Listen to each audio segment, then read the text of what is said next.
کے ساتھ ہی کتنا بڑا علاقہ جو ہے اس زمین کا وہ اللہ تعالیٰ نے اس امت کے قدموں تلے رکھا ہے۔ اگر آپ نے نقشہ دیکھا ہو دنیا کا تو آپ کو معلوم ہونا چاہیے کہ شمال میں جو بہت بڑا یہ نظر آتا ہے سائبیریا اور روس کا علاقہ، یہ سب غیر آباد ہے۔ اس طرح شمالی امریکہ میں بھی کینیڈا سے اوپر بڑے بڑے آپ کو بر اعظم سے نظر آئیں گے، سب غیر آباد ہے۔ جو آباد علاقہ ہے دنیا کا اور جو زرخیز علاقہ ہے دنیا کا، اس کا کتنا بڑا حصہ ہے کہ جو امت محمد صلی اللہ علیہ وسلم کے قدموں تلے۔ انڈونیشیا ملائیشیا سے چلے آئیے، اس کے بعد مسلسل چاہے کہیں مسلمان اقلیت میں تھوڑے بہت ہیں، لیکن پھر بنگلہ دیش آتا ہے، بڑی عظیم اکثریت کا ملک ہے۔ پھر بھارت میں اگرچہ اقلیت میں ہے لیکن 20 کروڑ مسلمان بھارت میں اس وقت ہے۔ پھر جو پاکستان سے شروع ہوا سلسلہ، افغانستان، ایران، چلتے جائیے ادھر ترکستان، چینی ترکستان، روسی ترکستان، پھر آگے چلیے عالم عرب، افریقہ کا پورا شمالی علاقہ، افریقہ کا تقریباً سارا وسطی علاقہ، یہ سب کیا ہے؟ کتنا بڑا رقبہ ہے، اور ہر طرح کی نعمت اللہ نے دی ہے۔ اس میں نباتات بھی ہیں، اس میں معدنیات بھی ہیں، اور سب سے بڑھ کر آج کی دنیا میں جو اہم ترین شے ہے کہ پیٹرول جو ہے، تیل جو ہے، اس کے سب سے بڑے ذخائر وہ ہیں کہ جو مسلمانوں کے قدمے تلے ہیں۔ اتنی تعداد میں ہونے کے باوجود، اتنے وسائل کے پر بظاہر قابض ہونے کے باوجود، سوال یہ ہے کہ کیا آج دنیا میں امت مسلمہ کو عزت حاصل ہے یا یہ ذلیل ہے؟ اسے غلبہ حاصل ہے یا مغلوب ہے؟ اسے کوئی دنیا میں وقار حاصل ہے یا یہ بالکل بے وقار ہو کر رہ گئی؟ یہ بات ہے جو ہمارے سمجھنے کی ہے آج کیوں ذلیل کہ کل تک نہ تھی پسند، گستاخی فرشتہ ہماری جناب میں۔ اس وقت صورت یہ ہو چکی ہے، آپ کو معلوم ہے کہ ہر جگہ پر پسماندگی کا نشان مسلمان ہیں۔ ہمارے سارے وسائل پر دوسروں کا قبضہ ہے۔ ایک ہی شے رہ گئی تھی تیل، خلیج کا تیل، اس پر بھی آ کر امریکہ کی فوجیں ان کے سر پر بیٹھ گئی ہیں۔ سارا کا سارا تیل اب ان کے قبضے میں۔ ادھر خلیج کے دہانے کے دونوں طرف وہ اپنے مورچے بنا رہے ہیں تاکہ یہاں کسی کا داخلہ نہ ہو سکے۔ بڑے بڑے جتنے لوگ ہمارے ان سب کی دولت ان کے پاس ہے۔ کہنے کو تو سلطان اور برونائی دنیا کا امیر ترین آدمی ہے، لیکن دولت ہے کہاں اس کی؟ انویسٹڈ تو وہی ہے، اسی کے بینکوں میں ہے، انہی کی کمپنیوں میں ہے، کسی کے پاس کچھ نہیں ہے۔ سعودی عرب کے کوئی ڈالر ہے تو کہاں ہے؟ جیسے شہنشاہ ایران کا جو اثاثہ تھا، سرمایہ تھا، جو سارا کا سارا انہوں نے جو ہے وہ فریز کر لیا، تو یہ دولت تو ساری وہی ہے۔ کہنے کو ہے کہ آپ کے اکاؤنٹ میں اتنا روپیہ ہے، لیکن سوال یہ کہ وہ اکاؤنٹ فی الواقع کس کے قبضے میں؟ پھر آپ کو معلوم ہے کس طریقے سے مسلمانوں کے ساتھ سلوک ہو رہا ہے۔ ہر جگہ پر جہاں چاہیں، جس طرح چاہیں انہیں ستا لیں۔ اور ان میں بھی سب سے بڑھ کر جو بات میں آپ سے کہوں گا، آج دنیا میں جتنے بڑے پیمانے پر محمد عربی صلی اللہ علیہ وسلم کی توہین و تذلیل ہوئی ہے، پوری انسانی تاریخ میں نہیں ہوئی۔ رشدی نے کتاب لکھی، بدترین حملے کیے۔ کیا رنگیلا رسول کتاب تھی جو لکھی تھی کسی ہندو نے، جس کو کہ ایک مسلمان نے پھر خنجر گھونپ کر اور ہلاک کر دیا تھا۔ وہ تو کچھ بھی نہیں تھی۔ اس کتاب کو رنگیلا رسول کو 100 سے ضرب دیجئے تو یہ کتاب بنتی ہے سیٹنک ورسز، اور وہ ملینز نہیں بلینز کی تعداد میں شائع ہوئی۔ اس کے خلاف احتجاج اگر کسی نے کیا ہے تو ان کے اوپر جوتے پڑے ہیں، ان پر ڈنڈے پڑے ہیں۔ پوری مغربی دنیا اس کے پیچھے آ گئی ہے، سپورٹ کیا ہے۔ لے دے کے ایک ملک نکلا ایران، اس نے کم سے کم یہ کہ اس کے قتل کا فتویٰ تو دیا، لیکن کیا کرے، قتل کرنے کی تو نوبت نہیں آئی۔ پورا عالم عیسائیت اس کی پشت پناہ ہے، اس کی مدد کر رہا ہے۔ یہ اتنی بڑی توہین محمد رسول اللہ صلی اللہ علیہ وسلم کی اور آپ کی ازواج مطہرات کی، اور یہ بظاہر ایک ایسے شخص کے ہاتھوں جس کا نام مسلمانوں کا سا ہے، اس کا اتنا بڑے پیمانے پر ہونا، اور پھر یہ کہ مسلمان 120 کروڑ ہونے کے باوجود کچھ نہیں کر سکتے۔ میں وہ چیزیں نہیں گنوانا چاہتا کہ 15 لاکھ جو ہیں وہ ہمارے افغان بھائی جو ہیں انہوں نے جانیں دی۔ فائدہ کس کو پہنچا؟ تاحال امریکہ کو، کہ اس کی جو مد مقابل قوت تھی USSR وہ ختم ہو گئی۔ اسی طریقے سے جو کچھ کشمیر میں ہو رہا ہے، ہماری بے ہمیتی، بے غیرتی کا عالم یہ ہے۔ ہم کچھ اندر خانے تھوڑی بہت کو مدد کر کے سمجھتے ہیں کہ ہم نے فرض ادا کر دیا، جبکہ فرض تو یہ ہونا چاہیے تھا کہ ہم براہ راست اعلان کرتے اور انڈیا کو الٹیمیٹم دیتے کہ سٹاپ دس بزنس، یا یہ کہ پھر ہم سے جنگ ہے۔ جنگ کا نتیجہ تو پھر اللہ جس کو چاہے دے گا۔ اگر انسان اللہ تعالیٰ پر اعتماد رکھتا ہو، توکل رکھتا ہو، اپنے موقف کی حقانیت پر بھی اسے یقین ہو، تو کم من فئۃ قلیلۃ غلبت فئۃ کثیرۃ، تاریخ میں ہمیشہ ہوتا آیا ہے کہ چھوٹی قوتیں جو ہیں ان کو غلبہ اللہ نے عطا کیا ہے بڑی قوتوں پر، لیکن بے غیرتی کا عالم یہ ہے، بے حمیتی کا عالم یہ ہے، زبانی کلامی ہم سے بڑا ہمدرد کوئی نہیں مسلمانان کشمیر کا، جس لیڈر کو دیکھو بڑھ چڑھ کر بیان دے گا، لیکن عملاً ہم کیا کر رہے ہیں؟ یہ ساری صورتحال جو میں نے آپ کو بتائی ہے، ویسے تو اب یہ کہ اگر اس میں ایک خاکہ سا میں نے آپ کے سامنے رکھا ہے، اس میں رنگ بھروں تو ظاہر ہے کہ یہ پورا گھنٹہ اسی میں لگ جائے گا، لیکن جو اس کا اصل لب لباب ہے وہ یہ ہے کہ ہم اپنی جگہ بڑے خوش ہیں کہ ہم امت مرحوم ہیں، ہم تو امت محمد ہیں صلی اللہ علیہ وسلم، ہم تو اللہ کے پیارے ہیں، ہم اللہ کے لاڈلے ہیں، ہمیں اللہ کی شفاعت، ہمیں اللہ کے رسول کی شفاعت بھی ملے گی، جنت تو گویا کہ ہمارا پیدائشی مقام ہے۔ یہ سارے جو بھی ہمارے ذہنوں کے اندر ہیں خیالات، اور یہ جو ہمارے من گھڑت عقائد ہیں، آپ سوچئے کہ جب ہم جو آبجیکٹیو کنڈیشنز ہیں، گیون کنڈیشنز ہیں، جو سامنے کے حالات ہیں، ان سے جب تقابل کرتے تو معاملہ بہت مختلف ہے۔ یہ کیوں ہے؟ اصل میں سوال جب تک آپ اپنے سامنے نہیں رکھیں گے، اس کا جواب جو ہے اب اس پر غور کیجئے، کیوں ہے؟ کیا اللہ تعالیٰ کو محمد الرسول اللہ کی عزت و حرمت پیاری نہیں ہے؟ کیا محمد الرسول اللہ اللہ کے پیارے نہیں ہیں، حبیب رب العالمین نہیں ہے؟ کیا اللہ تعالیٰ کو کفار سے زیادہ محبت ہے؟ کیا وجہ ہے؟ رحمتیں ہیں تیری اغیار کے کاشانوں پر، اور برف گرتی ہے تو بیچارے مسلمانوں پر۔ سائنس میں وہ آگے ہیں، مالیات پر ان کا شکنجہ کسا ہوا ہے پوری دنیا پر، تہذیب ان کی ہے، تمدن ان کا ہے، ہم تو ان کے کیمپ فالوورز ہیں، نقش قدم پر چل رہے ہیں، ہم تو ان کی صرف یہ کہ نقالی کر رہے ہیں۔ تو سوچئے وجہ کیا ہے؟ کیا اللہ کو کفر زیادہ پسند ہے اسلام سے؟ کیا اللہ کو محمد الرسول اللہ صلی اللہ علیہ وسلم کی عزت و حرمت کا کوئی خیال نہیں؟ سوچنے کی بات ہے۔ ظاہر بات ہے کہ ان سوالات کا جواب تو ہاں میں آپ نہیں دے سکتے، یقیناً ایسا نہیں ہے۔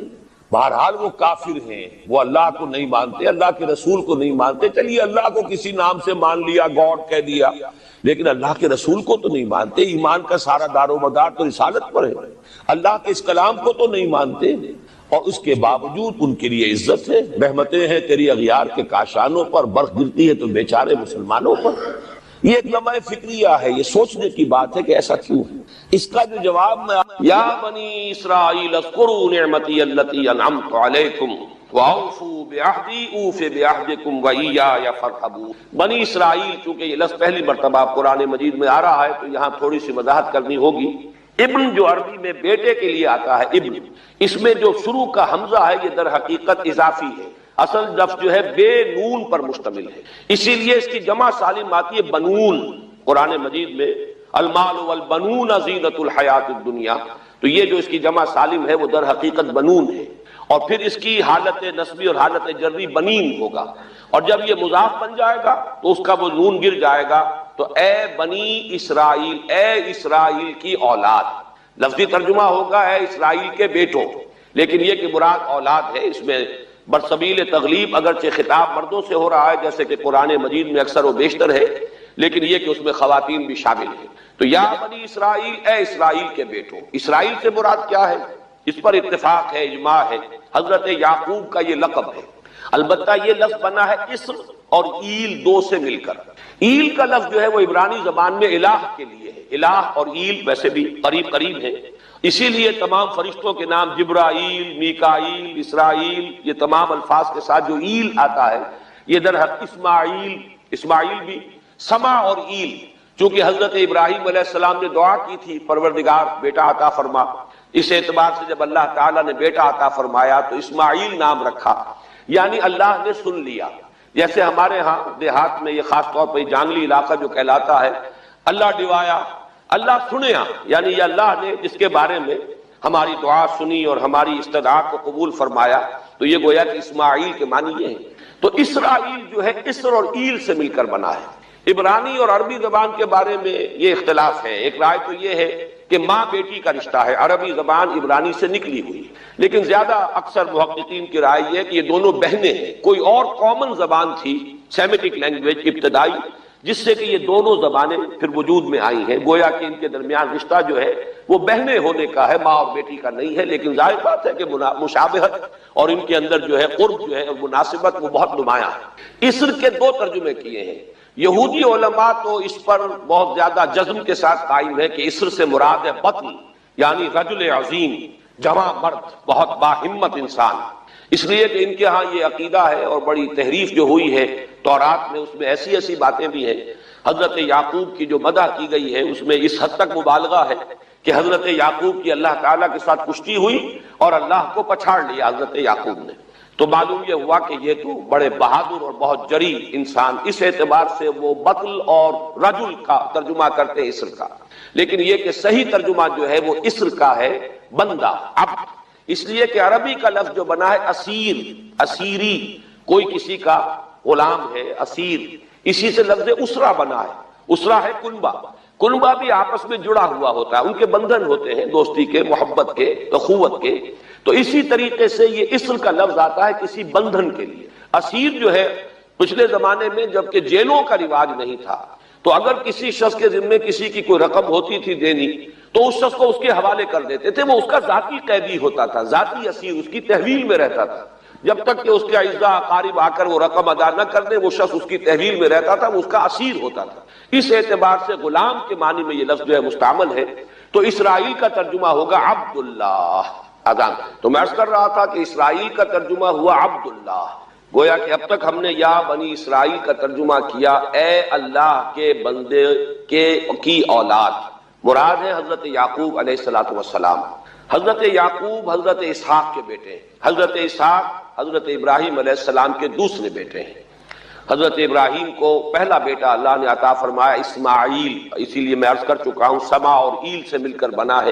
جو دعا کی تھی انہوں نے، اس دعا کا پہلا جواب جو ملا ہے اللہ تعالیٰ کی طرف سے، اس کی مقبولیت کا جو ظہور ہوا وہ حضرت اسماعیل کی شکل میں. پھر یہ کہ حضرت سارہ کو بھی اللہ تعالیٰ نے اولاد دی اور حضرت اسحاق پیدا ہوئے. اس وقت یہ جو بشارت دی گئی ہے قرآن مجید میں متعدد مقامات پر آگے چل کر آئے گا کہ حضرت سارہ کے ہاں بھی اولاد ہونے کی جو بشارت حضرت ابراہیم علیہ السلام کو فرشتے دینے آئے تھے، اسی میں یہ بھی تھا کہ نہ صرف یہ کہ تمہیں ایک بیٹا عطا ہوگا بلکہ اس کے بعد پوتا بھی عطا ہوگا. گویا کہ ایک بہت جلیل القدر پوتا. اس اعتبار سے ایک رائے یہ ہے کہ یعقوب عقب سے بنا ہے. گویا کہ بشارت میں پہلے ہی سے شامل تھا حضرت یعقوب علیہ السلام کا ذکر بھی کہ اسحاق کے بعد اسحاق کے ہاں ایک بہت جلیل القدر بیٹے کی ولادت ہوگی اور اس کا نام یعقوب ہوگا، یعنی اسحاق کے بعد آنے والا، بیٹے کے بعد جو پوتا آتا ہے. لیکن یہود کی رائے یہ ہے کہ حضرت یعقوب پیدا ہوئے ہیں اپنے بھائی عیسو کے ساتھ. یہ تمام بیٹے ہیں حضرت اسحاق علیہ الصلوۃ والسلام کے. دو بیٹے پیدا ہوئے بیک وقت، جڑواں بھائی. پہلے حضرت عیسو کی ولادت ہوئی ہے اور تورات کے الفاظ یہ ہیں کہ یعقوب اپنے بھائی عیسو کی ایڑیاں پکڑے ہوئے تولد ہوا. تو چونکہ حضرت عیسو کے بعد حضرت یعقوب کی ولادت ہوئی ہے تو گویا کہ اس وجہ سے ان کا نام حضرت اسحاق نے یعقوب رکھ دیا، عقب میں آنے والا، بعد میں آنے والا. بہرحال حضرت یعقوب علیہ السلام کے پھر 12 بیٹے ہیں جن کی تفصیل پوری موجود ہے. یہ تاریخ جو ہے بڑی ریکارڈڈ ہے، اس لیے کہ بنی اسرائیل کی یہ تاریخ جو ہے books of the old testament میں اس کی پوری تفصیل موجود ہے. 4 بیویاں تھی حضرت یعقوب علیہ السلام کی جن سے 12 بیٹے ہوئے. 3 بیویوں سے 10 بیٹے تھے اور سب سے چھوٹی بیوی سے 2 بیٹے تھے حضرت یوسف اور بنیامین. اور ان دونوں سے حضرت یعقوب علیہ السلام کو بڑی محبت تھی. حضرت یوسف سے چونکہ یہ تاریخ شروع ہوتی ہے اس اعتبار سے کہ انہیں ان کے بھائیوں نے کنویں میں ڈالا، پھر اللہ تعالیٰ نے وہاں سے ان کے نکلنے کا سامان کیا، پھر مصر پہنچایا، پھر مختلف مراحل سے گزار کر انہیں وہاں ایک بہت اونچی پوزیشن تک پہنچایا. تو حضرت یوسف علیہ السلام سے اس اعتبار سے ان کی تاریخ شروع ہوتی ہے. 1906 قبل مسیح میں حضرت یوسف علیہ السلام کی پیدائش ہے، جہاں تک صحیح اندازہ کیا جا سکا ہے. یوں سمجھئے کہ آج سے تقریباً 4000 سال قبل یہ حضرت یوسف کی پیدائش ہے. اور حضرت یوسف پڑ پوتے ہیں حضرت ابراہیم کے. ان میں اگر آپ 200-250 سال کا اور اضافہ کریں تو آج سے کوئی 4,2500 سال قبل کی شخصیت بنتے ہیں حضرت ابراہیم علیہ الصلوۃ والسلام. حضرت یوسف کے زمانے میں پھر جیسے کہ وہ تفصیل سورہ یوسف میں آئے گی، یہ پورا خاندان آ کر کنعان میں تھے لیکن وہاں سے آ کر مصر میں آباد ہو گئے. مصر میں ان کا بڑا اعزاز ہوا، اکرام ہوا. اس کے خاص حالات تھے کہ مصر میں اس وقت جو بادشاہت تھی وہ اصل مصر کے لوگوں کی نہیں تھی، بلکہ یہ بھی سیمیٹک لوگ تھے جو جا کر جنہوں نے عراق وغیرہ کے علاقے سے ہی جا کر انہوں نے فتح کیا تھا مصر کو، لہذا انہیں فرعون نہیں کہا گیا قرآن مجید میں، وہ فرائنہ کا خاندان نہیں ہے، بلکہ وہ تاریخ میں ہکسوس کنگز کہلاتے ہیں۔ تاریخ مصر میں وہ 15واں خاندان کہلاتا ہے وہاں کے بادشاہوں کا، 15th ڈائنیسٹی، اور یہ چونکہ لوکل نہیں تھا اس لیے ان کو فرعون نہیں کہا جائے گا، بلکہ یہ ہکسوس کنگز چرواہے بادشاہ تھے کہ جو عرب کے ان علاقوں سے آئے تھے جزیرہ نما سے، اور وہاں سے وہ چرواہے تھے، ان کا تو پیشہ ظاہر بات ہے صحرا میں کیا ہوتا ہے بھیڑیں بکریاں پالنا، لیکن انہوں نے آ کر مصر کو فتح کیا، وہاں ان کی بادشاہت ہو گئی۔ محسوس ایسا ہوتا ہے کہ ایک سیاسی پہلو موجود تھا، وہ جو بادشاہ مصر نے جس طریقے سے اعزاز کیا ہے حضرت یوسف علیہ السلام کا، پھر جو اختیار دیا، جو اقتدار دیا، جو ان کو حیثیت دی، پھر انہیں اجازت دی کہ اپنے پورے خاندان کو بلا لیں، اور پھر مصر کا بہترین جو زرخیز ترین علاقہ تھا وہ انہیں عطا کر دیا کہ یہاں آباد ہو جاؤ، جشن کا علاقہ، یا گوشن بھی کہتے ہیں، جشن بھی کہتے ہیں۔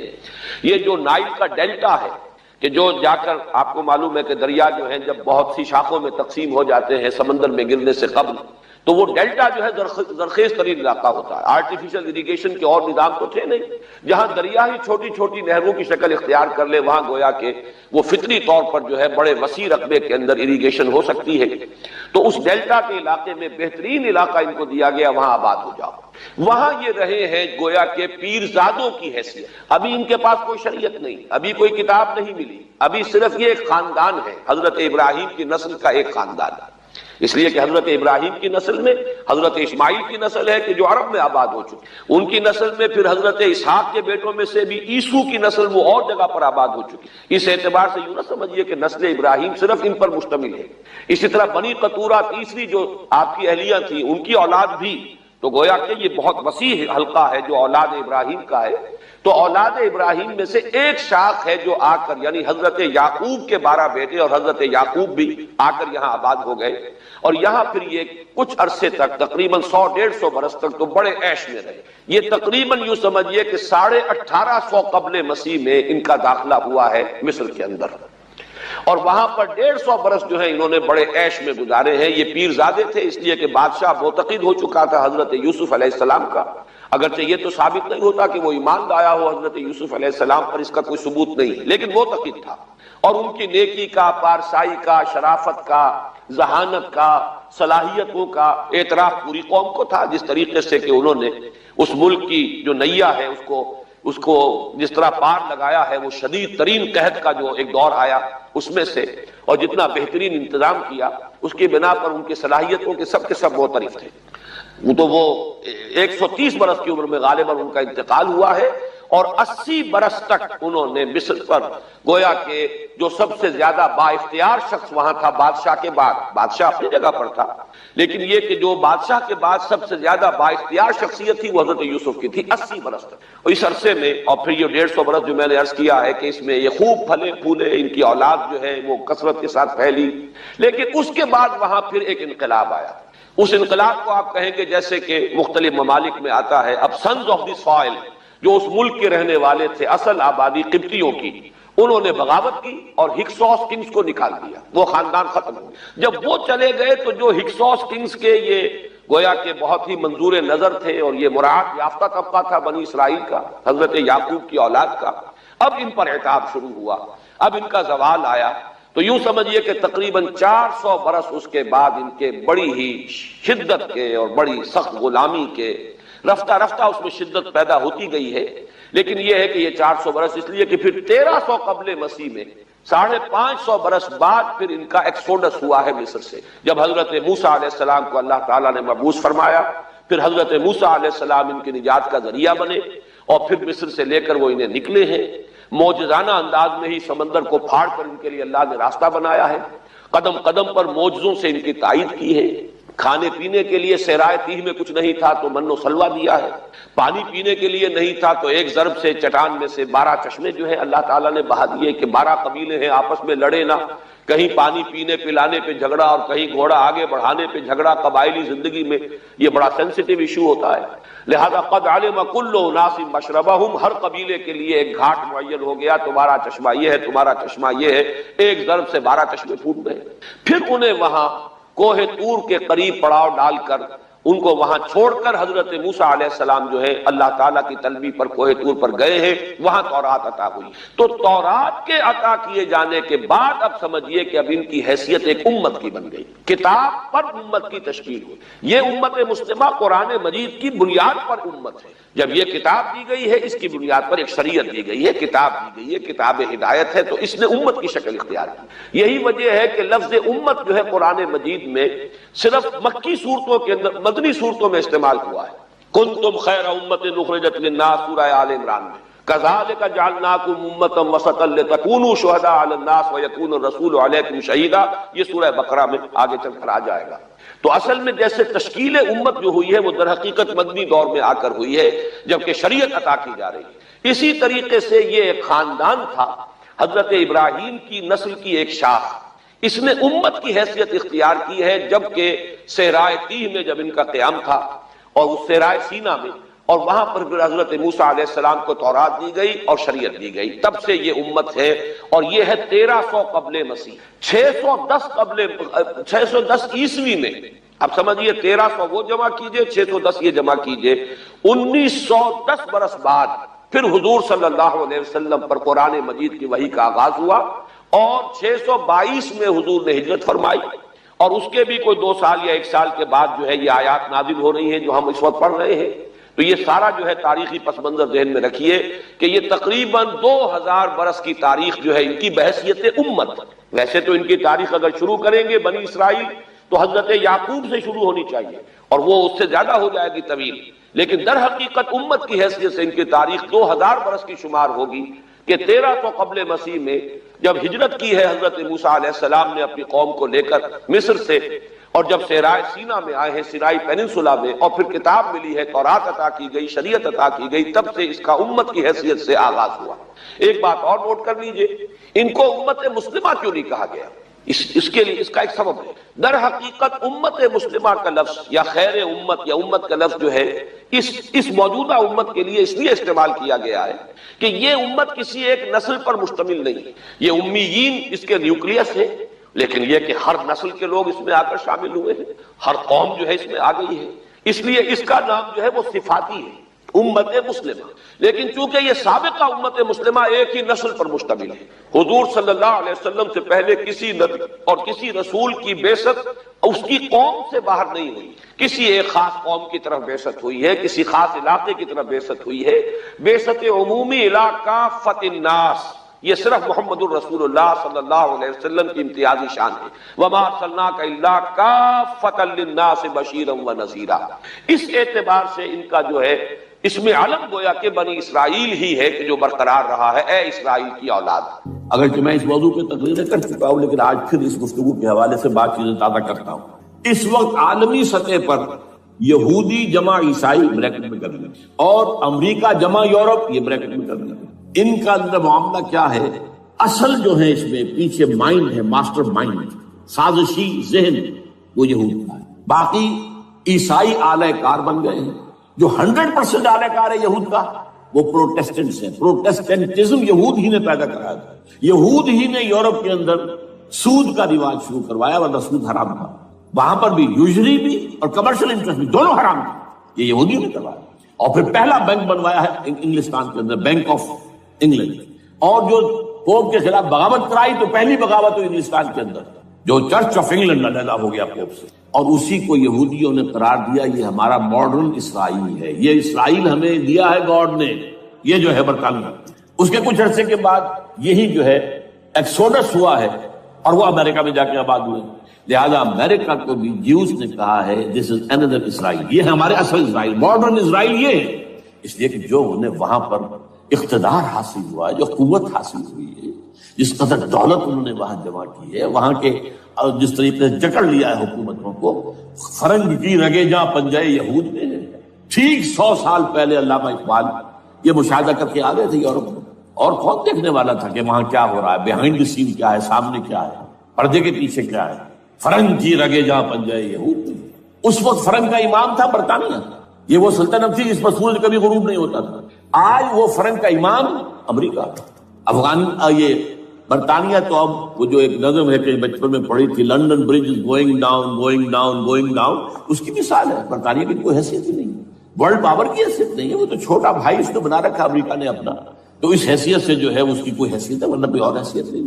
بہرحال ان دونوں میں یہ ہے کہ پیچھے ماسٹر مائنڈ، سازشی ذہن، پلاننگ، اسکیم ساری یہودی. اعلی کار امریکہ سب سے بڑھ کر، اس کے بعد برطانیہ. اور اس میں اصل پروٹیسٹنٹس، ان میں بیپٹسٹ، ان میں اس سے بھی آگے بڑھ کر ایونجلسٹ، جن کو کہتے ہیں بورن اگین کرسچنس، جن کو کہتے ہیں نیو کنزرویٹو کرسچنس. یہ تمام اصطلاحات آپ اخبارات میں پڑھتے ہوں گے، ان کو گروپ کرنا. یہ اصل اعلی کار. ان کو ایک نیا نام دیا گیا ہے کرسچین زائنسٹ. ایک یہودی زائنسٹ ہیں، سارے یہودی زائنسٹ نہیں ہیں، بہت سے یہودی ہیں جو یہ زائنسٹ کے مخالف ہیں. چنانچہ میری ہیوسٹن میں ملاقات ہوئی تھی ڈاکٹر وشو براڈ، بہت بڑا پروفیسر ایمیریٹس یہودی. لیکن یہ کہ اس نے کہا، بڑے اجتماع میں کہا، ہمارا اجلاس تھا وہاں پر، ہم نے یہ جو ہے بلایا تھا ایک یہودی، ایک عیسائی اور ایک مسلمان، تینوں جو ہے وہ تقریریں کریں. نے کہا تھا کہ وی آر ناٹ سپورٹنگ اسرائیل. اس نے وہ عیسائی جو آیا ہوا تھا پروفیسر، اس نے کہا they are supporting Israel, we are not supporting Israel. اسی طرح میری جو ہوئی تھی round table conference, round table, اس میں ایک یہودی پروفیسر تھے، وہ ہسٹری کے پروفیسر، میں نام بھول رہا ہوں ان کا. انہوں نے کہا آئی ایم اینٹی زائنسٹ، میں زائنسٹ کے خلاف ہوں. تو زائنسٹ جو ہے اصل میں ایک سیکولر یہودیوں کی تحریک ہے، اور اس کے سب سے بڑے سپورٹرز کرسچین زائنسٹ وہ امریکہ میں بیٹھے ہیں. تو یہ ہے صورتحال. یہ جان لیجئے کیتھولکس جو ہیں یہ اتنے پرو یہودی نہیں ہیں. اب رفتہ رفتہ وہ بھی اس کے اندر آ کر شامل ہو گئے. یورپ جو ہے زیادہ Catholics, Roman Catholics. Roman Catholics کا یہ بھی آپ نے جملہ پڑھ سنا ہوگا کہ یہ جو ترکی جو ہے ہمارا ملک، یہ جو کوشش کرتا رہتا ہے گھسنے کی یورپین یونین کے اندر. تو ایک دفعہ جان شراک نے کہا تھا، بڑا پیارا جملہ تھا، Why doesn't Turkey understand that we are a Christian club؟ یہ ہماری جو یونین ہے یورپین، یہ تو کرسچین کلب ہے، وہ مسلمان ہے. وہ کس وجہ سے آنا چاہتا ہے بندہ؟ کیوں تو خود داخل ہونا چاہتا ہے؟ Why doesn't Turkey understand that we are a Christian club؟ لیکن یہ ہے رومن کیتھولکس، اور ان کا میں بعد میں آپ کو بتاؤں گا. یہی آپ کو معلوم ہے کہ یورپ نے عام طور پر اسرائیل کا اتنا ساتھ نہیں دیا جتنا امریکہ دیتا رہا ہے، اور کسی درجے میں ان کے دلوں میں سافٹ کارنر جو ہے عرب فلسطینیوں کے لیے بھی رہا ہے. یہ معاملہ ایران کے بارے میں بھی رہا ہے. جس قدر اسٹرانگ ایکشن امریکہ لینا چاہتا ہے، یہ جو ہے اس کے ساتھ نہیں ہے. تو یہ دونوں کا فرق ہے، وہ میں اس کا ایک بنیاد بعد میں بتا دوں گا آپ کو. بہرحال ان کا ایک جو ایجنڈا ہے وہ دو، سمجھیے کہ دو اس کے نکات ہیں، دو رسیوں کے مانند یہ آپس میں بٹا ہوا ہے.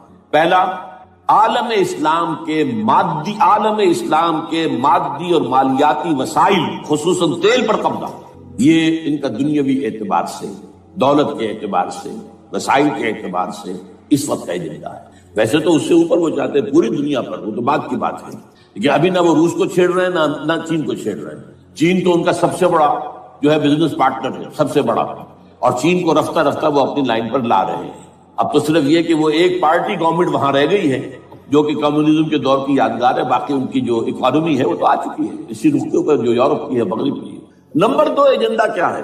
دنیا میں کہیں بھی اسلام کے بحیثیت ایک نظام زندگی ظاہر ہونے کا کوئی موقع نہیں دینا. We have to nip the evil in the bud at any cost. یہ ان کے ایجنڈے کا دوسرا بڑا ہے. یہ دو ہیں انٹرٹوائنڈ. جیسے آپ لڑیوں کو بٹ دے کر رسی بناتے ہیں، ایسے یہ دو لڑیے ہیں. اسلام کا پولیٹیکل سوشو اکنامک سسٹم کہیں نہ آ جائے، ہو نہ جائے آشکارا شر پیغمبر کہیں. یہ ابلیس نے کنکلوڈ کیا، وہ جو ابلیس کی مجلس شورا ہے، ہو نہ جائے آشکارا شر پیغمبر. کہیں ایسا نہ ہو کہ پیغمبر کی شریعت دنیا کے سامنے آ جائے، پیغمبر کا نظام آ جائے. الحذر، آئین پیغمبر سے 100 بار الحذر. حافظ ناموس زن، مرد آزما مرد آفری، یہ معاشرتی نظام ہو گیا. موت کا پیغام ہر نوع غلامی کے لیے، نہ کوئی فخور و خاکہ نہ گدائے رہنسی، یہ سیاسی نظام آ گیا. اور کرتا ہے دولت کو ہر آلودگی سے پاک و صاف. منعموں کو مال و دولت کا بناتا ہے امین. تم دولت کے امین و مالک نہیں ہو. اور اس سے بڑھ کر اور کیا فکر و عمل کا انقلاب. بادشاہوں کی نہیں، اللہ کی ہے یہ زمین. ان الارض للہ. یہ نظام کہیں نہ آ جائے، یہ جس میں کہ وہ خطرہ محسوس کر رہا تھا، اور اس کے بعد یہ کہتے ہیں یہ تو تھا عصر حاضر کے تقاضے، لیکن یہ کہ صورتحال کیا ہے، ہو نہ جائے آشکارا شرع پیغمبر کہیں، ہے یہی یہ معاملہ اس طرح رکھو کہ خود مومن ہے محروم یقین، یہ غنیمت ہے کہ خود مومن ہے محروم یقین۔ ہمیں اگر کوئی سہارا ملتا ہے تو اس سے کہ مومنوں کو بھی، نام نہاد مسلمانوں کو بھی اپنے اس نظام پر یقین ہے، وہ نماز پر یقین رکھتے ہیں، روزے پر رکھتے ہیں، زکوٰۃ کو بھی جو بھی اللہ تعالیٰ نے جس کو توفیق دیتا ہے، حج کرتے ہیں، عمرے کرتے ہیں، یہ ہے سب، لیکن یہ کہ یہ غنیمت ہے، چشم عالم سے رہے یہ پوشیدہ یہ آئین تو خوب۔ وہ ابلیس کہتا ہے کہ یہ آئین چشم عالم سے پوشیدہ رہنا چاہیے، یہ غنیمت ہے کہ خود مومن ہے محروم یقین۔ ہمارے لیے جو ہے اگر کوئی سانس لینے کی جگہ ہے وہ یہ ہے، حوصلہ افزائی اگر ہے تو اس میں ہے کہ خود مومن محروم یقین ہے، اس کے سامنے وہ راستہ ہے ہی نہیں۔ اب لیجیے یہودیوں کے ایجنڈے کو میں تجزیہ کر رہا ہوں۔ سب سے پہلے World Bank, IMF، globalisation, TRIPS, ان تمام ہتھ کنڈوں کے ذریعے عالمی مالیاتی استعمار جو بظاہر امریکہ کا ہوگا حقیقت اب یہود کا ہوگا۔ یہودیوں کے نزدیک پوری نوع انسانی حیوانوں کے مانند ہے، they are not human beings, they are goyams, they are gentiles، یہ انسانی شکل میں حیوان ہیں، اور جیسے حیوانوں کو ایکسپلائٹ کرنا، استعمال کرنا انسانوں کا حق ہے، گھوڑے کو آپ باندھتے رہے ہیں نا ٹانگے کے آگے، اور بیلوں سے آپ ہل جتواتے رہے ہیں، تو جیسے یہ حق ہے ایسے ہمارا حق ہے پوری دنیا کے جو ہے وسائل کو کھینچے۔ ہاں جیسے گھوڑے اور بیل کو بھی کچھ نہ کچھ دانا تو ڈالنا پڑتا ہے، چارہ تو دینا پڑتا ہے، تو ان کو بھی کچھ دو، یہ پوری نوع انسانی ورکرز بن کر رہ جائے، حیوان بن جائیں، بالکل شہوت کے غلام بنا دو انہیں، اخلاقی اقدار کا بیڑا غرق کر دو، خاندانی نظام کو تہوبارہ کر دو۔ یہ باقاعدہ جو Protocols of the Elders of the Zion سب میں موجود ہے، لکھا ہوا، جو 1897 میں انہوں نے پاس کیا اپنا پروگرام، بیسل سوئٹزرلینڈ کا ایک شہر ہے، Protocols of the Elders of the Zion. ان کو حیوان بنا دو، بس حیوانوں سے کام لیتے رہو، ہاں ان کی کمائی کا کچھ حصہ ان کے لیے چھوڑ دو، وہ بھی زندہ رہیں، وہ بھی آخر کام کیسے کریں گے، اور اصل جو ہے ملائی کھینچ دو اپنے اس نظام کے ذریعے سے۔ World Bank, IMF، stock exchange, TRIPS, globalisation, اس کے ذریعے سے عالمی مالیاتی استعمار۔ نمبر 2، ایک ہے ان کا ایجنڈا، یہ تو عالمی ہے، دوسرا ایجنڈا کیا ہے، وہ لوکل ہے۔ وہ کیا ہے؟ گریٹر اسرائیل کا قیام، جس میں مصر کا سارا زرخیز علاقہ شامل ہوگا، جو ڈیلٹا کا علاقہ کہلاتا ہے اس کا، جہاں کے اس وقت کے بادشاہ نے، حضرت یوسف علیہ السلام کے زمانے کے بادشاہ نے، وہ فرعونہ کے خاندان میں سے نہیں تھا، وہ عرب تھا، عربوں ہی سے کسی وقت کوئی قوم آئی تھی جو کہ مصر پر قابض ہو گئی تھی، اس نے حضرت یوسف کے خاندان کو لا کے وہاں آباد کیا، بہترین جشن کا علاقہ کہلاتا ہے، بہترین۔ وہ کہتے ہیں ہمارا ہے، ہم رہے وہاں پر کئی سو برس تک رہے، عراق ہمارا ہے، وہاں ہمیں قید میں رکھا گیا، نبوکدنضر دے گیا تھا۔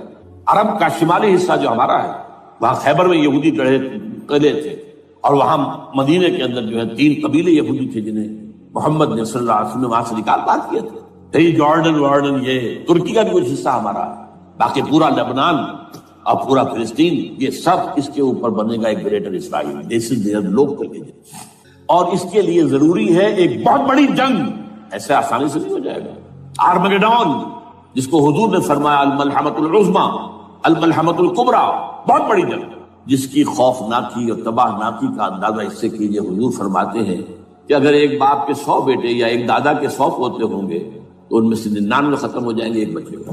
اور ایک جگہ فرماتے ہیں اتنی اموات ہوں گی، اتنی لاشیں ہوں گی کہ ایک نفاست پسند پرندہ جو ہے، جو گندگی پہ نہیں اترنا چاہتا، ایک تو ہے یہ کوے، چیلیں، گدھ، وہ تو گندگی کی تلاش میں مردار کھانے کے لیے، وہ تو لاشوں کو نوچ رہے ہوں گے، وہ پرندہ جو ہے نفاست پسند پرندہ، وہ نہیں اتر سکے گا، اڑتا اڑتا چلا جائے گا، لیکن لاشوں کا سلسلہ ختم نہیں ہوگا، یہاں تک کہ تھک ہار کر لاشوں پر گر جائے گا۔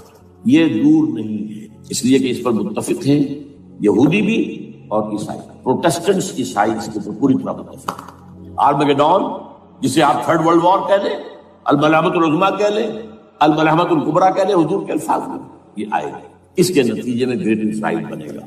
نمبر 3، پھر بنے گا 3rd ٹیمپل، جو ٹائٹس نے گرا دیا تھا 70 میں، سن 70 عیسوی، جسے گرے ہوئے کتنا عرصہ ہو گیا، 2008، اندازہ کر لیجیے 1800 کتنے برس ہو چکے، وہ دوبارہ بنائیں گے 3rd ٹیمپل، اور اس کے لیے مسجد اقصیٰ کو گرائیں گے، اور ڈوم آف دی راک، قبۃ الصخرہ، وہاں لا کر پھر اس میں کنگ ڈیونز تھرون لا کے رکھا جائے گا. یہ بھی میرے علم میں پہلی مرتبہ اسی ٹرمپٹ کی سالت سے آیا. وہ کیا ہے؟ حضرت داؤد کا.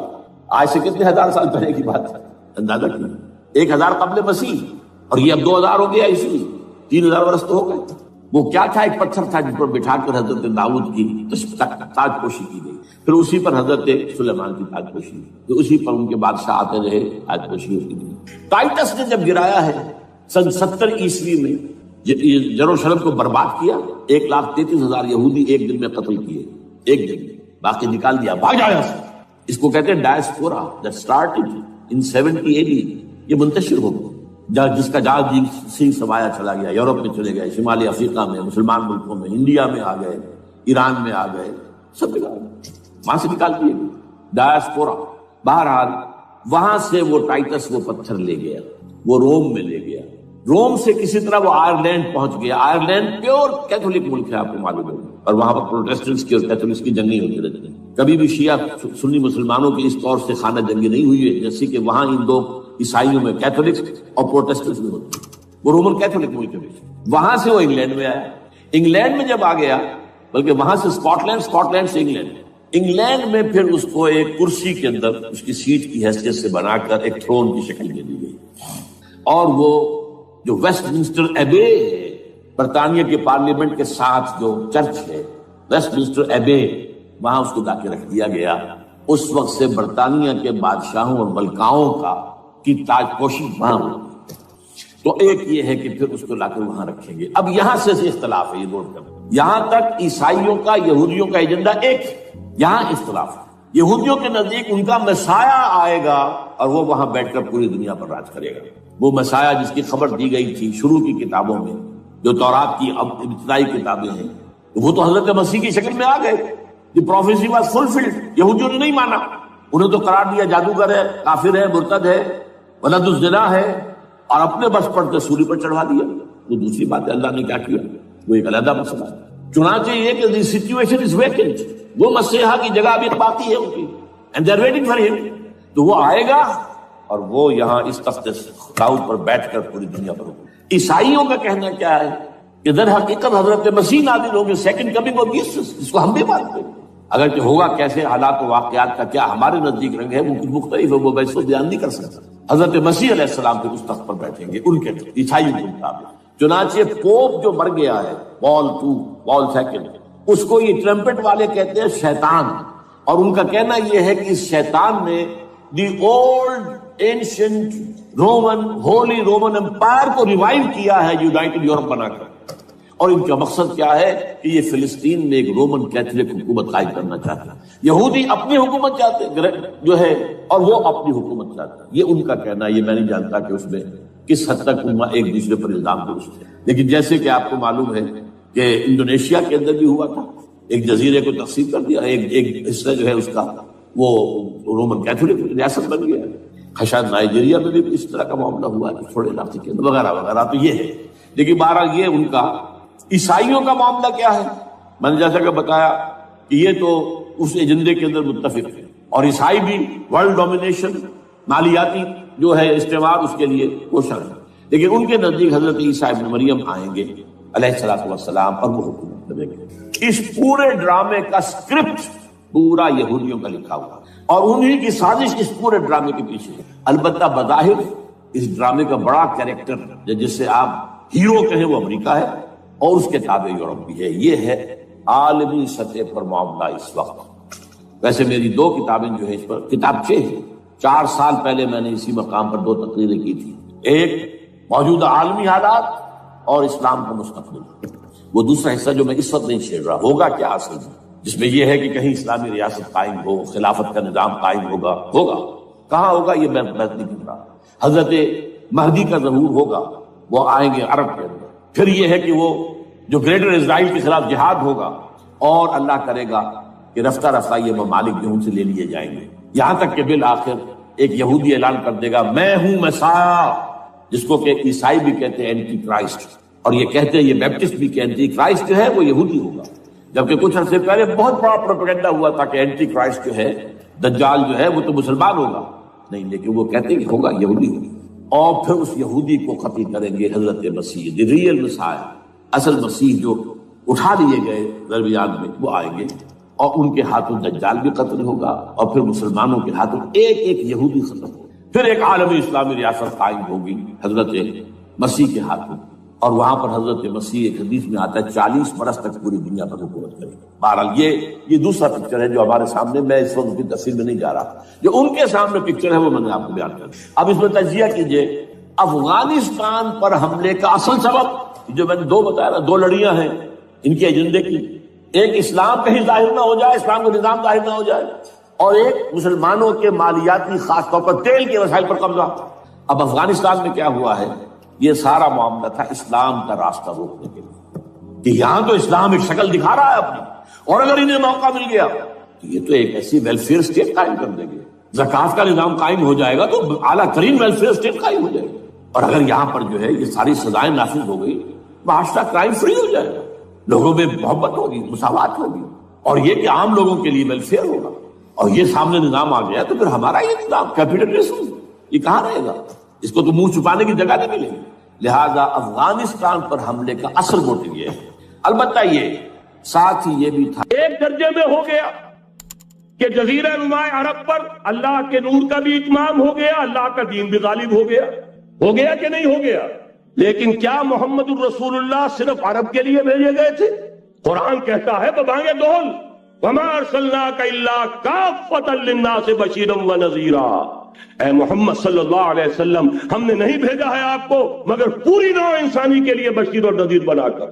تو جان لیجئے کہ یہ مقصد بعثت محمدی صلی اللہ علیہ وسلم بتمام و کمال اس وقت پورا ہوگا جب کل عالم انسانیت پر، کل روئے ارضی پر اللہ کا دین اسی طرح غالب ہو جائے گا جس طرح کہ محمد رسول اللہ والذین معہ صلی اللہ علیہ وسلم ورضی اللہ تعالی عنہم اجمعین، ان کے ہاتھوں سے، ان کے ایثار سے، ان کی قربانیوں سے، جن کا نقشہ آپ کے سامنے مولانا کھینچ چکے ہیں، ان کے اثار، ان کی قربانیاں، ان کی محنت، ان کی جفاکشی، ان کی سرفروشی، ان کے جان تن من دھن لگا دینے کے نتیجے میں جیسے اس وقت غالب ہوا تھا کل روئے ارضی پر غالب ہوگا، تب کہیں جا کر مقصد بعثت محمدی مکمل ہوگا۔ یہی وجہ ہے اقبال نے کہا تھا وقت فرصت ہے کہاں، کام ابھی باقی ہے، نور توحید کا اتمام ابھی باقی ہے۔ لیکن ساتھ ہی خوشخبری بھی دی تھی، یہ چمن معمور ہوگا نغمہ توحید سے، آئے گا وہ دور، یہ چمن معمور ہوگا نغمہ توحید سے، لازمن آتا رہے گا۔ لہذا اب اس کے درمیان جو یہ فصل ہے اس کو سوچئے، لیکن میں اس سے پہلے ذرا وہ حدیثیں کہ جن میں حضور کی سری پیشن گوئیاں آئی ہیں بڑی تیزی کے ساتھ آپ کو سنا دینا چاہتا ہوں، اور اس کی وجہ کیا ہے۔ یہ زمینی حالات جنہیں میں نے کہا انہیں دیکھیں، ظاہر بات ہے کبوتر کی طرح آنکھیں بند کرنے کا تو فائدہ نہیں، حقیقت کو دیکھنا پڑے گا۔ حقیقت کو دیکھتے ہیں تو دل بیٹھ جاتا ہے، مایوسی کے اندھیارے چھا جاتے ہیں، امید کی کوئی کرن کہیں نظر نہیں آتی۔ کہاں نظر آتا؟ مولانا نے کتنا عمدہ نقشہ کھینچا ہے، کہاں ہے وہ اسلام؟ مسلمان تو ہیں، 1 ارب سے زیادہ ہیں، لیکن کوئی پوچھے 1 انچ زمین دکھاؤ جہاں اسلام تم نے نافذ کیا، تو وہاں ہمارے ہاتھوں کے طوطے اڑ جائیں گے۔ نتیجہ یہ ہے کہ حالات تو زمینی جو ہے وہ ہے مایوس کن۔ اس میں ظاہر بات ہے کہ امید کا دامن تھامنے کے لیے ہمیں کوئی چیز چاہیے، اور وہ چیز ہے جو محمد عربی صلی اللہ علیہ وسلم اپنی خوشخبریوں کی شکل میں دے کر گئے۔ آپ نے اپنے دور سے لے کر قیامت تک 5 دور گنوا دیے۔ تکون النبوۃ فیکم ما شاء اللہ ان تکون ثم یرفع اللہ اذا شاء یرفعها ثم تکون خلافۃ على منهاج النبوۃ ثم تکون ملکا عاضا ثم تکون ملکا جبریا ثم تکون خلافۃ علی منہاج النبوۃ۔ یہ طویل حدیث کا میں نے صرف خلاصہ سنایا ہے آپ کو۔ مسند احمد ابن حنبل کی روایت ہے، حضرت نعمان ابن بشیر راوی ہے رضی اللہ تعالی عنہ۔ پہلا دور دور نبوت، دوسرا دور خلافت علی منہاج النبوۃ، نبوت کے نقش قدم پر خلافت جسے ہم خلافت راشدہ کہتے ہیں۔ تیسرا دور مسلمانوں کی حکومتیں، لیکن وہ ملوکیت کا دور، ملکن عاقن، اور ان میں ظاہر بات ہے کہ عاقن بھی تھی، جہاں ان میں خوبیاں تھیں وہاں برائیاں بھی تھیں۔ وہی حجاج ابن یوسف جس نے ایک مسلمان لڑکی کے خط کے اوپر فوج بھیجی ہے، وہی حجاج ابن یوسف ہے کہ سینکڑوں تابعین کے سر اس نے قلم کرائے ہیں، وہی حجاج ابن یوسف، وہی خلیفہ کہ جس نے فوج کشی کی اجازت دی تھی سندھ پر، وہی خلیفہ ہے جس نے بلا کر محمد ابن قاسم کو شہید کیا ہے کہ یہ پاپولر ہوتا چلا جا رہا ہے، ملوکیت کے لیے تو اس سے بڑا خطرہ اور کوئی نہیں۔ اس لیے کہ سندھ کے ہندوؤں نے ان کے بت بنا لیے تھے۔ یہ نوجوان در جوانی توبہ کردن سیوائے پیغمبریس، یہ نوجوان اور اتنا نیک اور پارسا ان کے بت بنا کر مندروں میں رکھ دیے گئے۔ اندیشہ ہو گیا کہ یہ تو پاپولر ہو گیا تو ہمارے خلاف بغاوت کر دے گا، بلا کر شہید کر دیا گیا۔ بہرحال تیسرا دور تھا وہ ملکن عاضن کٹ کھلی ملوکیت، چوتھا دور تھا ملکن جبرین غلامی کی ملوکیت۔ پہلے کم سے کم بادشاہ مسلمان نام کے تو تھے، اب تو ہم ملکہ برطانیہ کے زیر نگیں تھے، تاج برطانیہ کے غلام تھے، کہیں ولندیزیوں کے غلام تھے، کہیں کسی اور کے غلام تھے، کہیں اطالویوں کے غلام تھے، کہیں فرانسیسیوں کے غلام تھے۔ یہ چوتھا دور نوٹ کر لیجئے، آدھا ختم ہو گیا، آدھا باقی ہے۔ براہ راست غلامی کا دور ختم ہو گیا، لیکن ریموٹ کنٹرول والی انہی کی غلامی اب بھی چل رہی۔ فیصلہ وہی ہے جو مولانا کا تسبیح یا امریکہ یا امریکہ یا امریکہ، وہی لوگ، وہی ذہن، وہی ان کی بود و باش، وہی ان کی معاشرت، وہی ان کی سوچ، وہی ان کے اقدار، وہی ان کے نظریات، وہی ان کی معاشیات، وہی ان کی معاشرت، ہر شے وہی ہے، صرف رنگ کا فرق ہے اور کچھ نہیں۔ نظام ابھی وہی ہے، چلانے والے بھی انہی کے پرستار ہیں، بلکہ ریموٹ کنٹرول سے وہی چلا رہے ہیں۔ وہ تو آپ کے بجٹ کا بھی فیصلہ کرتے ہیں، آپ کی الیکٹریسٹی کے ریٹس بھی معین کرتے ہیں۔ تو حال یہ ہے کہ ابھی وہ چوتھا دور ختم نہیں ہوا، فرق صرف یہ ہے کہ ڈائریکٹ کی بجائے ریموٹ کنٹرول ہے۔ لیکن حضور کی خوشخبری یہ ہے ثم تکون خلافۃ علی منہاج النبوہ، پھر ایک دور آئے گا خلافت علی منہاج النبوہ کا۔ یہ محمد الرسول اللہ کی نوید ہے، وہو صادق المصدوق، وہ سچے ہیں، ان کی صداقت پر خود اللہ گواہ ہے، لہذا وہ دور آ کر رہے گا، اس میں کسی بھی بندے مومن کے لیے کسی شک و شبے کی کوئی گنجائش نہیں۔ اگلی حدیث اگلی سنیے، اب جب یہ دور آئے گا تو عالمی ہوگا، جیو ورلڈ آرڈر نہیں ہوگا، جسٹ ورلڈ آرڈر ہوگا۔ یہ نیو ورلڈ آرڈر NWO، حقیقت میں جیو ورلڈ آرڈر ہے JWO، لیکن اسی کو بدلنا ہے جسٹ ورلڈ آرڈر آف اسلام، اور وہ گلوبل ہوگا۔ دو حدیثوں کا تذکرہ کر دوں۔ حضرت ثوبان حضور کے ایک آزاد شدہ غلام تھے، وہ روایت کرتے ہیں، مسلم شریف کی روایت ہے، یہ صحیحین میں فرماتے ہیں کہ حضور نے ارشاد فرمایا ان اللہ زوالی الارض فرأیت مشارقها ومغاربها وان امتی سیبلغ ملکها ما زوی منها، رواہ مسلم رحمہ اللہ۔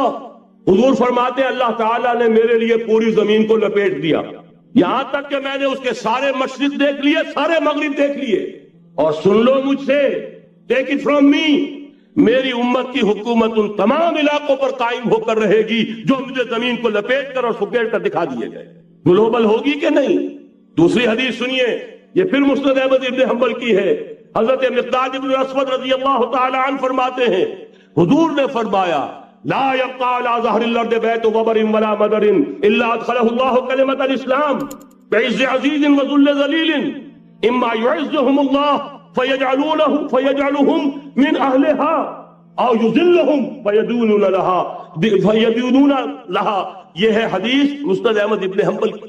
اور حضرت مقداد فرماتے پھر میں نے کہا اچھا تب تو ہو جائے گی وہی بات، وَيَكُونَ الدِّينُ كُلُّهُ لِلَّهِ، دین کل کا کل اللہ کے لیے ہو جائے گا۔